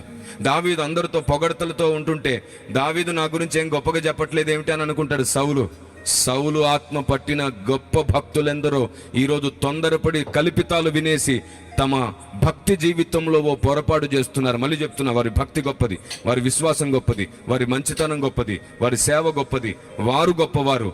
కానీ సౌలు ఆత్మ వారిని పీడిస్తుంది. ఈ విషయంలో జాగ్రత్త. మన పేరుల గొప్పతనం కోసం వద్దు. దేవుడే మనల్ని గణపరుస్తాడు. బైబిల్లో ఏముందో తెలుసా? నన్ను గణపరచు వారిని నేను గణపరుస్తాను. ఈ వచనం మన బ్రతుకులో నెరవేరునట్లుగా మనం ఆయన గణపరుద్దాం. ఈరోజు మీలో ఇంతమంది నన్ను ప్రేమించి అభిమానించడానికి కారణం ఏమిటి? నేను వందల వేల అద్భుతాలు ఏమైనా చేశాను మీ మధ్యలో? అద్భుతాల కోసం పరిగెత్తే జనానికి, వాక్యం కొరకు వచ్చే జనానికి డిఫరెన్స్ ఉంటుంది కదా. మీలో చాలా మంది ప్రేమించి అభిమానించడానికి కారణం ఏమిటి? నన్ను నేను ఏ రోజు ప్రత్యక్షపరచుకోలేదే. దేవుని ఆలోచన విధానం, దేవుని సత్యం, సువార్త విధానం, సువార్త వ్యతిరేకులకు చెప్పే విధానం, సకల జనులకు సహనాన్ని చూపించిన విధానం, దేవుని సూత్రం, దేవుని న్యాయం, దేవుని జ్ఞానం, వీటన్నిటిని బట్టి మీలో ప్రేమ కలిగింది, అభిమానం కలిగింది, ఆప్యాయత కలిగింది. మీ ప్రార్థనలో నన్ను జ్ఞాపకం చేసుకునే మంచి మనసు వచ్చింది మీకు. Praise the Lord. మీకు తెలుసో లేదో, ఈరోజు ఎంతమంది క్రైస్తవులు ఉన్నారో, ఎంతమందికి నేను తెలుసో అంతమంది ప్రతిరోజు నన్ను ఒక్కసారైనా ప్రార్థనలో జ్ఞాపకం చేసుకుంటున్నారు. కాబట్టి నేను ఇంకా బలంగా పనిచేయగలుగుతున్నాను. అవును, వాక్యం విని విడిచిపెట్టలేదు. మీరు వాక్యం విన్న తర్వాత సేవకుల్ని దీవిస్తారు. ప్రభువా, నీ సేవకుని ఏడంతల ఆత్మతో నింపు, నీ బూరగా వాడుకో, నీ సేవకునికి ఆరోగ్యం ఇవ్వని. ఎంతమంది ద్వారా మీరు వాక్యం వింటే అంతమందిని కూడా దీవిస్తుంది సంఘం. మీకు తెలుసా, సేవకుడు సంఘాన్ని దీవించడం కాదు, సంఘము కూడా సేవకుణ్ణి దీవించాలి. Praise the Lord. మీకు జ్ఞాపకం ఉందా, అపోస్తలులు చెరసాల్లో పడ్డప్పుడు ఎవరి ప్రార్థన చేత వాళ్ళు విడుదల పొందారు? ఎవరి ప్రార్థన చేత? సంఘ ప్రార్థన చేత వారు విడుదల పొందారు. కాబట్టి సంఘమంతా కలిసి దీవిస్తే, ప్రార్థిస్తే సేవకులు సాతాను చెరలోంచి విడుదల పొందుతారు. సాతాను చేత పీడింపబడుతున్నటువంటి స్వభావం నుంచి విడుదల పొందుతారు. మీకు తెలుసో లేదో, మనుషులం ఎంత గొప్ప భక్తులమైనా ఈ బలహీనమైన శరీరంలో ఉన్నంత వరకు సాతాను ఎక్కడో చోట మనల్ని పడగొట్టాలని చూస్తాడు. దావీదు దేవుని హృదయానుసారుడై ఉండి ఒకసారి పడిపోయాడు, కానీ బైబిల్ చెప్పింది మరలా అలాంటి రోజు ఇంకెప్పుడు దావీదు జీవితంలో రాలేదు. దావీదు మరలా అలా ఎప్పుడు పడిపోలేదు. కానీ మనం ఏం చేస్తామో తెలుసు, దావీదు కాలంలో ఉంటే దావీదుని సమాధి చేసేస్తాం. మనం అధిక నీతిమంతును ఆకాశం నుంచి ఊడిపడ్డాం కదా. మనుషుల శరీరాన్ని, మనుషుల స్వభావాన్ని అర్థం చేసుకోం. కానీ పౌలు అలా అనలేదు. బలహీనులకు నేను బలహీనుడుగా ఉండి వారిని బలవంతుని చేస్తానన్నాడు. యూదులకు యూదుడుగా ఉంటానన్నాడు. అందరికీ అందరివాడిగా ఉంటానన్నాడు. దేవుని ప్రజా గుర్తుంచుకోండి, పరిశుద్ధాత్మ దేవుడు ఏ విధము చేతనైనా పడిపోయిన వారిని లేపాలనుకుంటున్నాడు. నీతిమంతుడు 7 మార్లు పడినను నువ్వు మొదటిసారి నీతిమంతుని కూడా సమాధి చేసేస్తావు. అందుకే కదా యోన కన్నీళ్లు గారుస్తాడు, యోన బాధపడతాడు, యోన కోపానికి వస్తాడు. అప్పుడు ఏమంటాడు దేవుడు, అరే అప్పుడే మొలిచి వెళ్ళిన సొర చెట్టు గురించి నువ్వు ఇంత బాధపడిపోతున్నావు? నా బిడ్డలు, నేను కన్న బిడ్డలు, వాళ్ళని నాశనం చేస్తే నీకు ఆనందమా? వారు మారు మనసు పొందారు కాబట్టి నేను క్షమించాను. దుష్టుడు తన దుష్టత్వం బట్టి నశించడం నాకు ఇష్టం లేదు. లేదు లేదు ఆయన దుష్ట సంహారం చేయాలనుకోడు, దుష్టత్వ సంహారం చేసే దేవుడు ఆయన. దేవునికి స్తోత్రం కలుగునుగాక. కానీ ఎంత చెప్పినా వినకపోతే దుష్టుడు నశించిపోతాడు. అది నియమం, అది సత్యము వలన కలుగు శిక్ష. మీకు తెలుసా, దేవుడు ఎంత కరుణామయుడైనా కృపామయుడైనా సరే, సత్యము ఒకవేళ నీ మీద కన్నెర్ర చేస్తే ఆయన నీకు అడ్డు రాడు. రూల్ ప్రకారంగా నీకు రావలసిన శిక్ష వచ్చేస్తుంది. అలా జరగకుండానట్లుగా దేవుని కృప నిన్ను చేరాలంటే నీలో ఉన్న సత్యము అసత్యముల మధ్యలో పరిశీలన జరగాలి. ప్రభువా నాకు దినదినము నేర్పించు, నేను నేర్చుకుంటానని అడగాలి. భక్తుడు అంటాడు, నీ గ్రంథము ఆశ్చర్యమైన సంగతులు చూచినట్లు నా కన్నులు తెరవమంటాడు. ప్రతిరోజు నేర్చుకునే మనసు నీదైతే కృపామయుడైన దేవుడు నీకు అడ్డుగా నిలబడతాడు. ప్రతిరోజు మార్చుకునే మనసు నీదైతే నువ్వు భక్తుడవవుతావు. ఎవరికి మార్చుకోవడం ఇష్టం ఉండదు? కీర్తన 50వ కీర్తన 17వ వచనాన్ని మీరు ఒకసారి గమనించండి. అక్కడ అంటాడు, భక్తిహీనులకు ఆయన గద్దిస్తున్నాడు. అక్కడ చూడండి ఒకసారి, నా మాటలు నీ వెనుకకు త్రోసివేస్తున్నావు కదా, దిద్దుబాటు నీకు అసహ్యము కదా అంటాడు. ఎవరితో ఈ మాట మాట్లాడుతున్నాడు? పై వచనం 16వ వచనం అంటాడు, భక్తిహీనులకు ఎవరికి సెలవిస్తున్నాడంట? భక్తిహీనులతో దేవుడు ఇలాగూ సెలవిస్తున్నాడు. భక్తిహీనులకే మార్చుకోవడం ఇష్టం ఉండదు, భక్తిహీనులకే సరి చేసుకోవడం ఇష్టం ఉండదు. ఈ చివరి దినాల్లో పరిశుద్ధాత్మ దేవుని ఉద్దేశాలు అంగీకరించండి, పరిశుద్ధాత్మ దేవుని ఆలోచన విధానాన్ని గమనించండి. మనం స్పందించాలి, కానీ గౌరవప్రదంగా స్పందించాలి. ఎదుటి వ్యక్తుల బాధ, కష్టం, కన్నీరు మొత్తం పుట్టు పూర్వోత్తరాలను దృష్టిలో ఉంచుకొని స్పందించగలిగే వ్యక్తులం అవ్వాలి. అందుకే చెప్తున్నాను, సత్యం అందరికీ ఒకేలా అర్థం కాదు. బలవంతంగా అవమానించి చెప్పొద్దు, నిందించి చెప్పొద్దు. మనకు టార్గెట్ ఒక పర్సన్ అవ్వకూడదు, మనకు టార్గెట్ సబ్జెక్ట్ అవ్వాలి. అప్పుడు మనం టార్గెట్ చేసే పర్సన్ కూడా ఒకవేళ ఆ సబ్జెక్ట్ విని మారు మనసు పొందొచ్చు.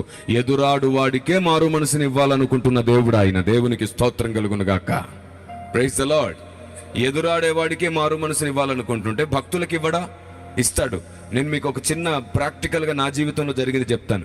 నేను దాదాపుగా 2013 సంవత్సరము 2014 సంవత్సరంలో ఒక ఆయన బోధ విన్నాను, నేషనల్ ఛానల్లో బోధ విన్నాను. వింటారే ఇది ఒక మిస్టేక్ జరుగుతున్నట్టుంది, ఈయన గొప్ప భక్తుడు, ప్రార్థనాపరుడు, సువార్థికుడు, గొప్ప సంఘాలను స్థాపించిన వాడు, నేనే తప్పుగా విన్నానా, ఇతను తప్పుగా చెప్పాడా అని ఆలోచించి ప్రార్థన చేసుకున్నాను.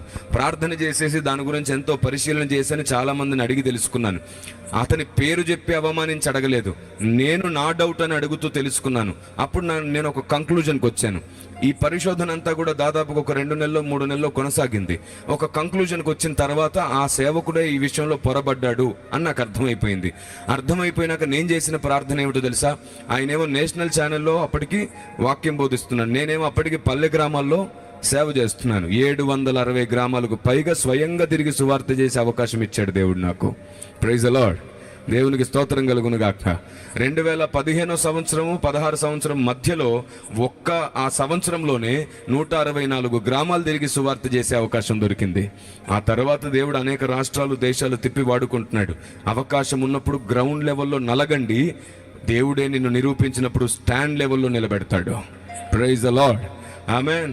విరిగి నలిగిన భక్తుడు, విరిగి నలిగిన భక్తి చాలా ఓపికగా పనిచేస్తుంది. నీకు నీ ఇంట్లో, నీ కుటుంబంలో, నీ వాళ్ళ మీద వచ్చే, నీ పిల్లల మీద వచ్చే చిరాకు, కోపం బోధలో సమాజం మీదకి రాకపోతేనే మంచిది. ఎందుకంటే ఇది శక్తితో బలముతో జరిగే పని కాదు, ఆత్మ ద్వారానే జరిగే పని. ఆత్మదేవుడు నిన్ను నన్ను మనల్ని స్వాధీనపరుచుకుంటే ఆయన కార్యమవుతుంది. Praise the lord. కాబట్టి దేవుని ప్రజా, పరిశుద్ధాత్మ దేవుని ఆలోచన విను. మనలో అందరికీ ఒకే రకమైన హృదయం లేనందు చేత, మనందరికీ ఒకే విధమైన ఆలోచన విధానం లేనందు చేత సత్యం అర్థం కాదు.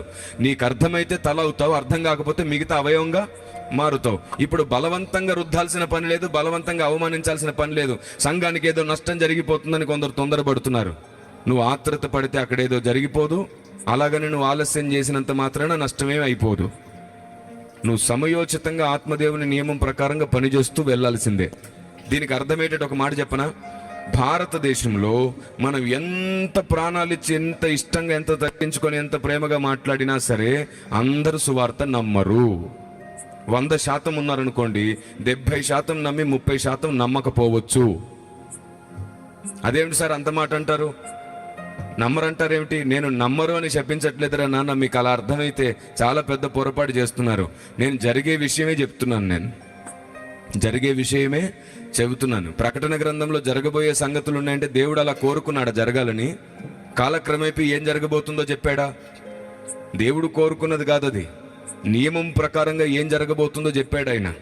ఆయన ఏ ఒక్కడు నశించుట ఇష్టం లేదన్నాడు. మరి కొందరు నరకంలో పడవేయబడుతున్నాడు ఆయన ద్వారానే. ఆయనే వారిని నరకంలో నెట్టేయబోతున్నాడు. ఆయనకి ఇష్టం లేదు అనేకులు నరకంలో వేయడం, కానీ నియమం ప్రకారంగా, రూల్ ప్రకారంగా అది జరిగిపోతుంది అక్కడ. అలాగన్నమాట. నేను చెప్పేది ఏమిటంటే, దేశమంతటా ఎంత తగ్గించుకొని, ఎంత అర్థమయ్యేటట్లు సువార్త చేసినా 30% ఎప్పటికీ నమ్మని వాళ్ళే ఉంటారు. ఎందుకంటే సాతాను నాటిన గురుగులు ఉన్నాయి భూమి మీద. పొలమంతా మంచిదే కావచ్చు, పొలంలో కలుపు ఉండదా? మరి ఆ కలుపుకి ఎంతకాలానికి నువ్వు వడ్లు పుట్టించగలవు? ఎంతకాలానికి? కాబట్టి దేవుని ప్రజ, మనం ఎంత ప్రయాసపడినా కొందరు నమ్మరు. కాబట్టి అందరూ నమ్మాలని బలవంత పెట్టక్కరలా, తొందరపడక్కరలా, అర్థమయ్యేటట్లు చెబుదాం. ఆత్మదేవుడు ఎవరు కనులు తెరిస్తే వారు క్రీస్తు వారు, కనులు తెరవకపోతే వారు వాస్తవానికి దూరస్తులు. మనం అర్థమయ్యేటట్లు చెప్పాలంతే, తొందర అక్కర్లేదు మనకి. నేను మళ్ళీ చెప్తున్నాను, క్రైస్తవ్యం భారతదేశానికి అపార్థమయ్యింది. అపార్థమైన క్రైస్తవ్యాన్ని తిరిగి భారతదేశానికి అర్థమయ్యేటట్లు చేద్దాం. ఆమెన్ చెప్తారు ఒకసారి? సంఘం ఆమెనని పలకాల్సిన విషయాల్లో తప్పక పలకండి. దేవునికి స్తోత్రం కలుగును గాక. Praise the Lord. మరలా చెప్తున్నాను, అపార్థమైంది క్రైస్తవ్యం చాలా విషయాల్లో. తిరిగి అర్థమయ్యేటట్లు చేద్దాం. దేవుని ప్రజ, ఆలోచనకర్త అయిన దేవుడు మీతో మాట్లాడుతున్నాడు, మిమ్మల్ని వాడుకోవాలనుకుంటున్నాడు. మరి మన స్వభావం ఆయనకు అనుకూలంగా లేకుండా, మనకు అనుకూలమైనవి జరగలేదనే ఫ్రస్ట్రేషన్ కొంత, మనం అడిగింది ఇవ్వలేదనే ఫ్రస్ట్రేషన్ కొంత, ఆయన మనకు అర్థం కాకపోగా ఆయన చెప్పిన వాటిని అపార్థం చేసుకొని మనం ఇంకా ఫ్రస్ట్రేషన్తో కొంత, ఇలా నలిగిపోయి విపరీతాల్లో, వివాదాల్లో బ్రతికేస్తున్నాం. నేను మీకు ఒక మాట చెప్తాను, మరి మీరు ఎంతమంది మార్చుకోగలరో లేదో నాకు తెలియదు, మీకే చెప్తున్నాను. కుడి చేతితో ఇస్తే ఎడమ చేతికి అని ఉందా లేదా? రహస్యమందు చూస్తున్న దేవుడే మీకు ప్రతిఫలం ఇవ్వాలి. ఇక మీదట ఎప్పుడైనా మీరు దేవుని సేవకి ఇచ్చిన, మందిరాల్లో ఇచ్చిన, చదివించుకోకండి, మాటలు 10 మందిలో చెప్పించుకోకండి. మీలో ఎవరైనా అలాంటి వాళ్ళు ఉంటే మారు మనసు పొందండి దయచేసి. పలాని వాడు 101 రూపాయి ఇచ్చెను, 500 ఇచ్చెను, 1000 ఇచ్చెను, 21 ఇచ్చెను. దేనికండి ఇచ్చెను? ఒకడు 10 చైర్లు ఇస్తాడు చర్చికి, వాటి వెనకాల వాడి ఇంటి పేర్లతో సహా రాసేస్తాడు. ఒకడు 10 ఫ్యాన్లు ఇస్తాడు, వాటి మీద వంశం పేర్లన్నీ రాసేస్తాడు. ఒకడు గోడ కట్టిస్తాడు, మొత్తం వాళ్ళ వంశం పేర్లో శిలాపలకాలు వేసేస్తాడు. ఒకడు పెయింట్ వేయించుకొని 10 మందికి పెయింట్ వేస్తానే ఉంటాడు. నేను పెయింట్ వేయించాను. చిచ్చి. నువ్వు కుడి చేత్తో ఇస్తుంది దానమైన, ధర్మమైన, కానుకైనా దేవుడే చూచునుగాక. Praise the lord.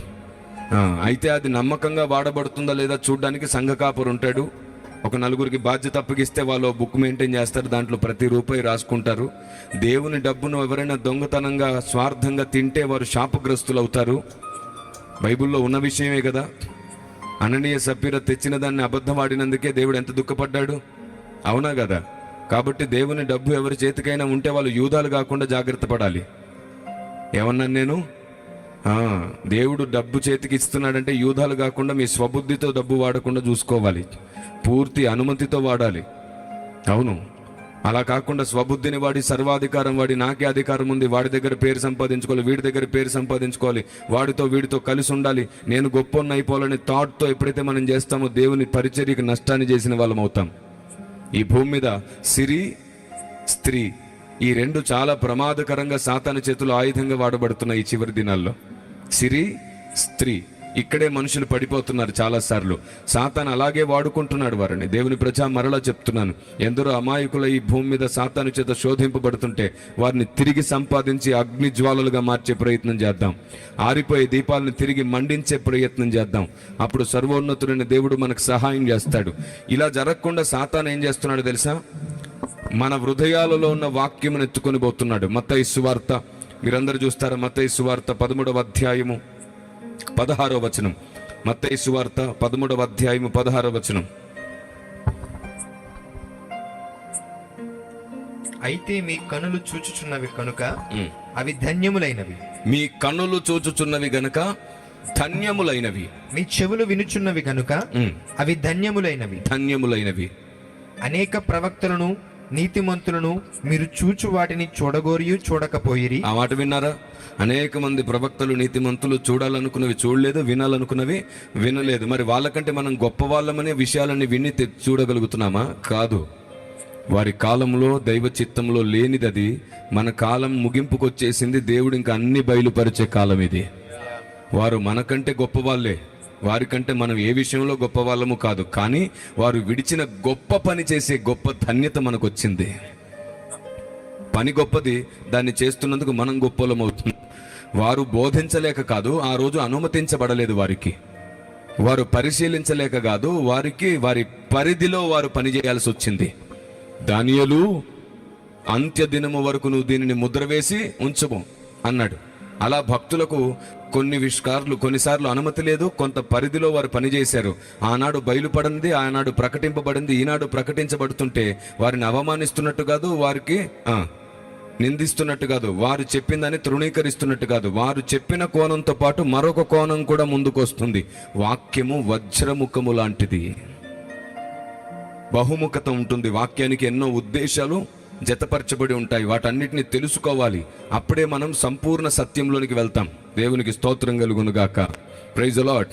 అలాంటి ఒక విషయం నేను మీతో పంచుకుంటాను. ఇప్పటి వరకు మీ హృదయాన్ని దున్నే పని పెట్టుకున్నాను.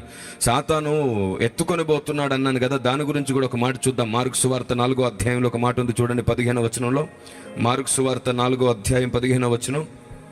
త్రోవ పక్క నుండి వారెవరనగా వాక్యము వారిలో విత్తబడును గాని వారు వినిన వెంటనే సాతాను వచ్చి వారిలో విత్తబడిన వాక్యం ఎత్తుకొని పోవును. చూసారా? సాతాను ఏం చేస్తాడంట? విత్తబడిన వాక్యాన్ని, మన హృదయంలో దేవుడు నాటిన వాక్యాన్ని వాడు ఎత్తుకుపోతాడంట. ఎందుకు ఎత్తుకుపోతాడు? మన ధన్యతను మనం పోగొట్టుకోవాలని, సత్యం మనం తెలుసుకోకుండా ఉండాలని వాడు ఎత్తుకుపోతాడు. ఎందుకంటే మనకు వాక్యం అర్థమైనా, దేవుని ప్లాన్ అర్థమైనా, దేవుని నియమాలు సూత్రములు అర్థమైనా, వాడు మన కింద ఉంటాడు, మనం వాడి పైన ఉంటాం. కాబట్టి వాక్యము వలననే మనం వాడిని తొక్కగలం. వాక్యం మనకు అర్థం కాకుండా చేస్తాడు, వాక్యం మనలో ఫలించకుండా చేస్తాడు. దానికోసం కొందరు థియాలజీ అన్నారు, కొందరు మూల భాష అన్నారు, కొందరు వాడు మంచోడు కాదన్నారు, కొందరు వాడి వ్యక్తిత్వం కరెక్ట్ కాదన్నారు, కొందరేమో పై రూపాన్ని అడ్డు పెట్టుకున్నారు, కొందరేమో ఏదో చిన్న చిన్న కారణాలను అడ్డు పెట్టుకున్నారు. చూడండి, నువ్వు ఎలా ఉన్నా సరే ఒక కారణాన్ని అడ్డు పెట్టుకొని దూషించేవారు, ద్వేషించేవారు ఉంటారు. నేనంటాను ఏమిటంటే, అన్ని కారణాల కంటే కూడా ముఖ్యమైన కారణం దేవుని స్వరం వినడం, పరిశుద్ధాత్మ దేవుని ఆలోచన ప్రకారం నడవడం ముఖ్యం. మిగతా అన్ని ఆటోమేటిక్గా అవే సెటరేట్ అయిపోతాయి. Praise the Lord. మీకు పెద్ద రహస్యం చెప్పనా? ఒకరోజు నేను చాలా గొప్ప విషయం మాట్లాడుతున్నాను, ఆత్మాభిషేకం గురించి. ఒకసారి ఒక సందేశం చేస్తున్నాను. అప్పుడు ఒక ఆయన ఏమన్నాడు తెలుసా? సార్, మీ సందేశం అంతా బాగుంది కానీ నాకు ఒకటే నచ్చలేదు అన్నాడు. ఏమిటి అన్నాడు?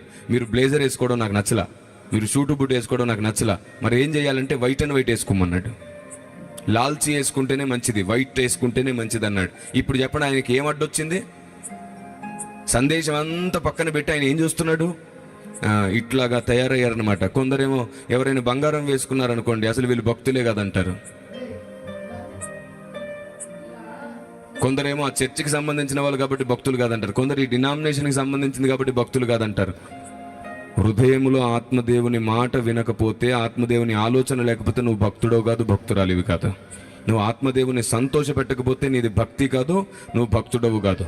దేవునికి నచ్చింది నువ్వు చేయలేకపోతే నీది భక్తి కాదు, నువ్వు భక్తుడవు కాదు. దేవుని లేఖనం నీకు అర్థం కాకపోతే నీది భక్తి కాదు, నువ్వు భక్తుడవు కాదు. ఏవేవో కారణాలు ఇప్పుడు చెప్తూ పోయానంటే ఆ కారణాలే రేపు తెల్లవారి వరకు మాట్లాడుకోవచ్చు. అన్ని తప్పుడు కారణాలన్నీ అడ్డు పెట్టుకుంటారు చాలా మంది. ఒక ఆయన అంటాడు, అద్భుతంగా ఉంది సార్ మీరు చెప్పింది, కానీ మధ్యలో మీరు కోపానికి రావడం నాకు నచ్చలేదు అంటాడు. వీడికి ఎందుకు ఇదంతా? అలా ఒక్కొక్కడు ఒక్కొక్క దాన్ని అడ్డు పెట్టుకుంటాడు. అన్నీ బాగున్నాయి కానీ ఆ ఒక్కటి పక్కన పెట్టు, ఇవన్నీ పట్టుకో. ఎందుకంటే మనిషిలో ఏవో ఒక లోపం ఉంటుందో, ఆ ఒక్కటే ఉండొచ్చు. ఆ ఒక్కటే ఉండొచ్చు. ఆ ఒక్కటే పక్కన పెట్టగలిగిన రోజున మనం ఒక్కటైపోతాం. దేవునికి స్తోత్రం కలుగునుగాక. ఎందుకంటే ఆ ఒక్కటిని సరి చేయడానికి ఒక్కడున్నాడు పైన. ఆయన తప్పకుండా విరిగి నలిగిన హృదయం ఇస్తాడు, అనుభవసారంగా వారిని మారుస్తాడు. దేవుని ప్రజ, తొందరపడకండి. మన తోటి సహోదరులను మన దైవజనులను మనమే కాపాడుకోవాలి. మనం అందరినీ అర్థం చేసుకునేంత పెద్ద మనసు లేకపోతే ఏం భక్తి మనది, ఏం విశ్వాసం మనది? అందరినీ అన్ని కోణాల్లో అర్థం చేసుకోకుండా ఒక కోణంలోనే దూషించడం ప్రారంభిస్తే ఎలాంటి భక్తి సాధన అంటారు దాన్ని, ఏం జ్ఞానం అంటారు దాన్ని?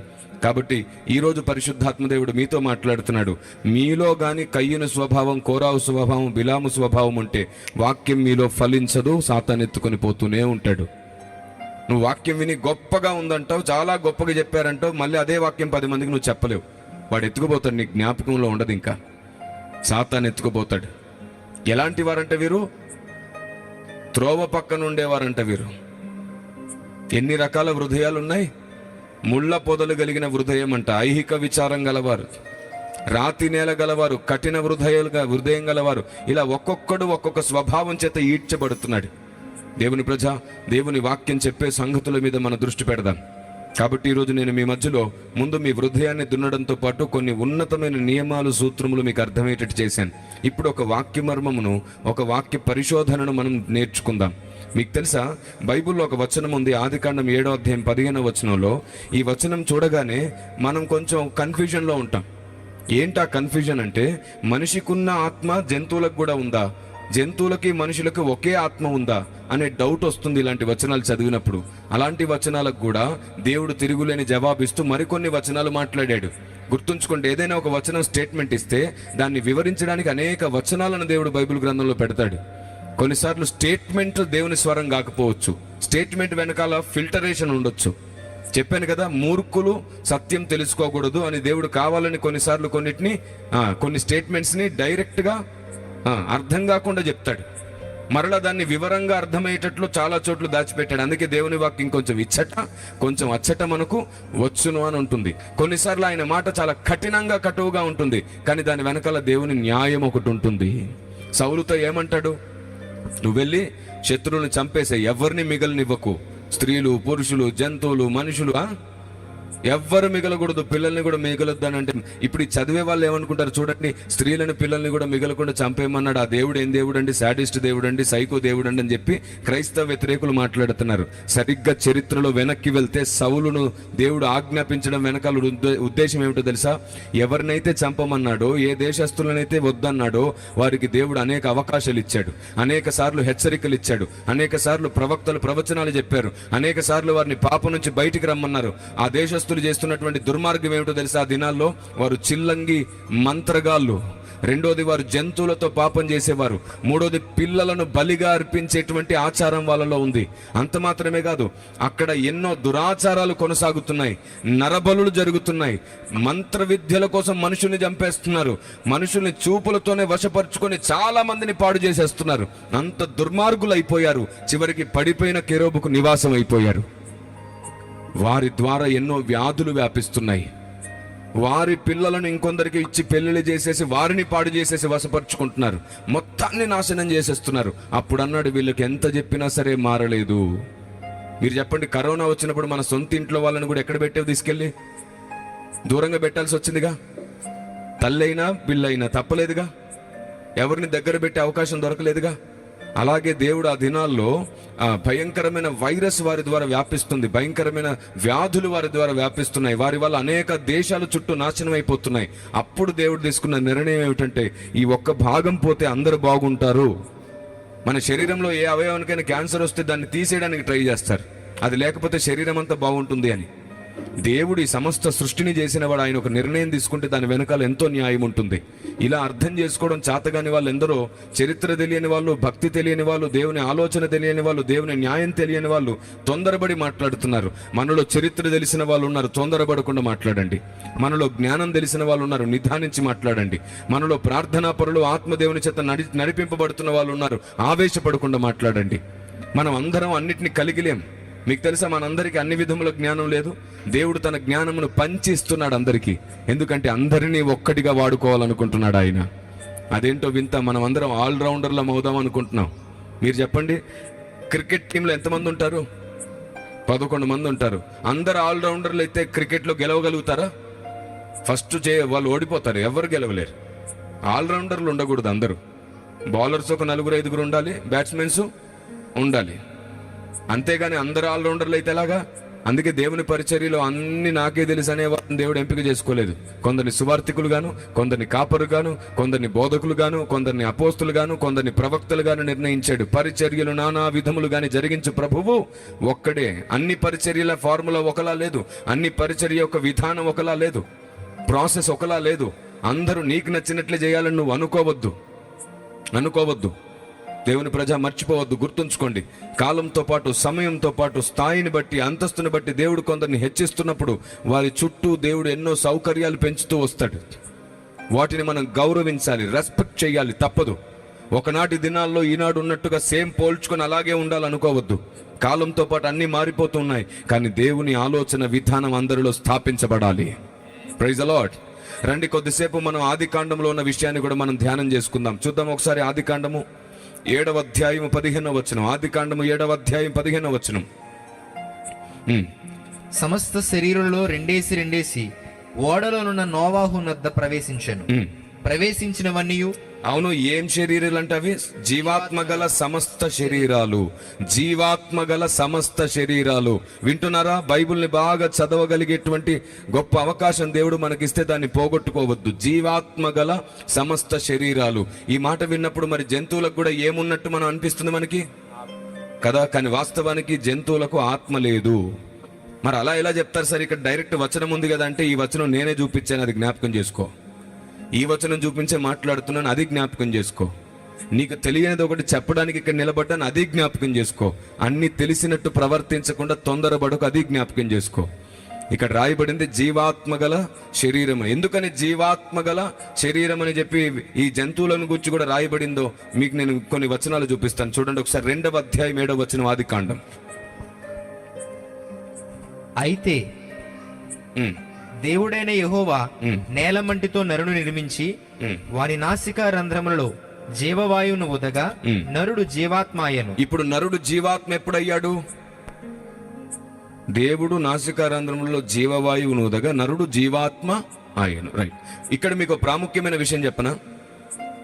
నాసికా రంధ్రములలో ఉన్నటువంటి ఊపిరి, జీవము దేవుని ఆత్మ. పరిశుద్ధాత్మ వలన మనం జీవాత్మగా మారాం. అయినా మనలో ఒక ఆత్మ ఉంది. మనం జీవాత్మగా మారడానికి జీవం ఇచ్చింది ఎవరు మనకి?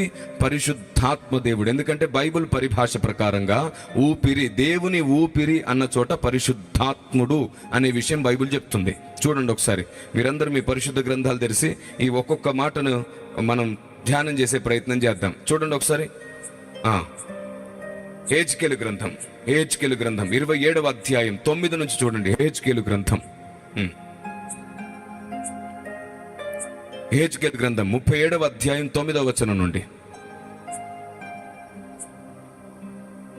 చాలా స్పష్టంగా జీవాత్మ ఆ ఎముకలన్నిటిలో ప్రవేశించడం ద్వారా వారు తిరిగి బ్రతికిన సంగతి మనకి ఇక్కడ కనబడుతుంది. అప్పుడు ఆయన, నరపుత్రుడా, జీవాత్మ వచ్చినట్లు ప్రవచించి ఇట్లనుము. జీవాత్మ వచ్చునట్లు ప్రవచించి ఇట్లనుము. ప్రభువగు యెహోవా సెలవిచ్చిన. ఇప్పుడు చెప్పండి, ఇక్కడ ఉన్న జీవాత్మ ఎవరు? పరిశుద్ధాత్మదేవుడు. పరిశుద్ధాత్మదేవుడు వారిని తిరిగి బ్రతికించాడు. గుర్తుంచుకోండి, ఆత్మదేవుడు మన లోపటుండి మనల్ని బ్రతికిస్తున్నా మనలో కూడా ఒక ఆత్మను ఉంచాడు. ఎలాంటి కన్ఫ్యూజన్ లేకుండా ఇంకొంచెం స్పష్టంగా మీతో ఈ మాట మాట్లాడతాను. చూడండి ఒకసారి మీరందరూ ప్రసంగి గ్రంథం 3వ అధ్యాయం 20వ వచనం చూద్దామా.